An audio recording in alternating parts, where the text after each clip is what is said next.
सर्वांना नमस्कार.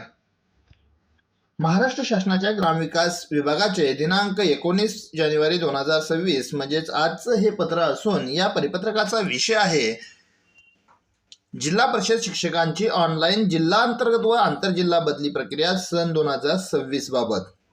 खूप महत्त्वाची अशी बदली संदर्भातली ही एक बातमी आहे, परिपत्रक आहे. पाहूया या परिपत्रकात काय आहे ते. महोदय, जिल्हा परिषद शिक्षकांची जिल्हा परिषद व आंतरजिल्हा बदली प्रक्रिया सन 2026 या विषयाच्या अनुषंगाने माननीय प्रधान सचिव ग्रामविकास यांच्या अध्यक्षतेखाली दिनांक 6/1/2026 रोजी सायंकाळी 5 वाजता VC द्वारे बैठक आयोजित करण्यात आली होती. सदर बैठकीचे इतिवृत्त सोबत जोडून पाठविण्यात येत आहे. माननीय कक्षाधिकारी महाराष्ट्र शासन यांचे हे परिपत्रक आहे. या बैठकीचे इतिवृत्त पाहूया.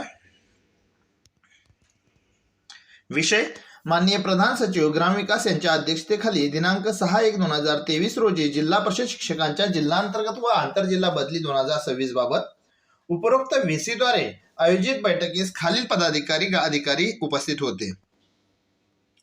सदर बैठकीत सन 2026च्या आगामी जिल्हांतर्गत बदली प्रक्रियेच्या अनुषंगाने दिनांक 7/11/2024 रोजीच्या पत्रान्वये विहित वेळापत्रक व दिनांक 18/6/2024 रोजीच्या शासन निर्णयातील विविध मुद्द्यांनुसार विद्याबाबत सविस्तर चर्चा करण्यात आली.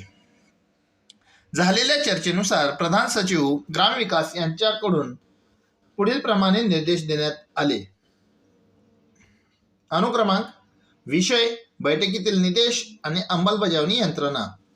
पहिला अनुक्रमांकातील पहिला मुद्दा आहे जिल्हा अंतर्गत बदली प्रक्रिया सन 2026. बैठकीतील निर्देश: 1. आयुक्त शिक्षण यांच्याकडून सन 2025-26 ची संचमान्यता प्राप्त होताच अतिरिक्त शिक्षकांचे समायोजन व समानीकरण याबाबतची कार्यवाही दिनांक 7/11/2024 रोजीच्या वेळापत्रकानुसार पूर्ण करण्यात यावी. आणि अंमलबजावणीची यंत्रणा आहे मुख्य कार्यकारी अधिकारी जिल्हा परिषद सर्व. दुसरा मुद्दा आहे सर्व जिल्हा परिषदांनी जिल्हांतर्गत बदली प्रक्रियेकरिता शिक्षकांच्या याद्या प्रसिद्ध करणे, त्या अनुषंगाने आक्षेपावर निर्णय घेणे याबाबतची कार्यवाही दिनांक 31/3/2026 पूर्वी पूर्ण करावी.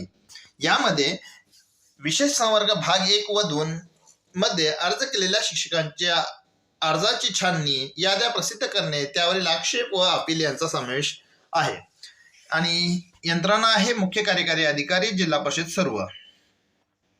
तिसरा मुद्दा आहे ज्या जिल्हा परिषदांनी अवघड क्षेत्र घोषित केलेले नाही अशा जिल्हा परिषदांनी 15 मार्च पर्यंत अवघड क्षेत्र घोषित करण्याची कार्यवाही पूर्ण करावी. दिनांक 18/6/2024 रोजीच्या शासन निर्णयातील परिशिष्ट 1 मध्ये येथे नमूद अवघड क्षेत्राच्या निकषामध्ये भौगोलिक व स्थानिक परिस्थिती विचारात घेऊन बदल करण्याचे अधिकार या परिशिष्टातील अनुक्रमांक 8 नुसार मुख्य कार्यकारी अधिकारी यांच्या अध्यक्षतेखाली समितीस आहेत. सदर शासन निर्णयातील परिशिष्ट 1 येथे नमूद केलेल्या 3 अटींची किमान पूर्तता होणे आवश्यक आहे. स्थानिक परिस्थिती विचारात घेऊन समितीला आवश्यकता वाटल्यास 3 पेक्षा अधिक अटीबाबत निर्णय घेण्यास प्रत्यवाय नाही. अवघड क्षेत्राच्या निकषामध्ये वाहतुकीच्या सुविधांचा अभाव असणारे गाव, यामध्ये बस, रेल्वे आणि इतर सार्वजनिक वाहतूक समाविष्ट आहे. ज्या वाहनांना सार्वजनिक वाहतूक करण्याकरिता RTO कार्यालयाकडून मान्यता प्राप्त आहे अशा वाहतूक व्यवस्था विचारात घेण्यात यावी. त्यामुळे सदर निकष तपासताना स्थानिकरित्या खात्री करून निर्णय घ्यावा. याकरिता वेगळ्या प्रमाणपत्राची आवश्यकता नसावी. आणि ही पूर्ण करणारी यंत्रणा आहे मुख्य कार्यकारी अधिकारी जिल्हा परिषद सर्व. चौथा मुद्दा आहे जिल्हांतर्गत बदली प्रक्रियेच्या अनुषंगाने विनिस IT सर्व्हिस प्रायव्हेट लिमिटेड यांनी विभागीय आवश्यकतेनुसार प्रत्येक एका तांत्रिक अधिकाऱ्याची नेमणूक करावी. आणि यंत्रणा आहे 1 मुख्य कार्यकारी अधिकारी जिल्हा परिषद सर्व आणि 2 विनिस IT services private limited he company आहे. पाचवा मुद्दा आहे विशेष संवर्ग भाग 2 अंतर्गत जिल्हा पती पत्नी एकत्रीकरणामध्ये लाभ देताना 30 किलोमीटरचे अंतर हे कार्यकारी अभियंता, सार्वजनिक बांधकाम विभाग कार्यकारी अभियंता, जिल्हा परिषद बांधकाम यांच्याकडून दिलेल्या प्रमाणपत्रानुसार तसेच गुगल मॅपवरील अंतरानुसार तपासण्यात यावे. आणि ही कार्य करणारी यंत्रणा आहे मुख्य कार्यकारी अधिकारी जिल्हा परिषद सर्व. यानंतरचा दुसरा मुद्दा म्हणजे आंतरजिल्हा बदली. यापूर्वी आपण जिल्हा अंतर्गत बदलीचं पाहिलेलं आहे. आता आंतरजिल्हा बदली 2026 आहे. यासाठी आयुक्त शिक्षण यांच्याकडून संच मान्यता प्राप्त होताच अतिरिक्त शिक्षकांचे समायोजन करून त्यानुसार अद्ययावत बिंदू नामावल्या पोर्टलवर अपलोड करण्यात याव्यात. आणि यंत्रणा आहे मुख्य कार्यकारी अधिकारी जिल्हा परिषद सर्व.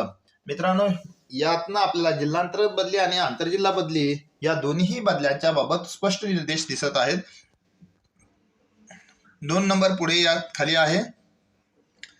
तसेच जिल्हांतर्गत बदल्याकरिता 17/11/2024 रोजीच्या पत्रान्वये विहित वेळापत्रक व तदनुषंगाने शासनपत्र दिनांक 4/1/2025 व 26/11/2025 अन्वये दिलेल्या सूचनांचे काटेकोरपणे पालन करावे. उपस्थितांचे आभार मानून बैठक समाप्त झाली. अशा प्रकारचे हे बैठकीचे इतिवृत्त आहे. यामध्ये कोणी काय काम करावे हे आपल्याला लक्षात येतच. त्याचबरोबर जे निकष आहेत त्या निकषाबाबत सुद्धा अवघड क्षेत्र असेल किंवा पती पत्नी अंतर आहे त्या सर्व निकषांची सुद्धा स्पष्ट उलगडा होतोय. धन्यवाद.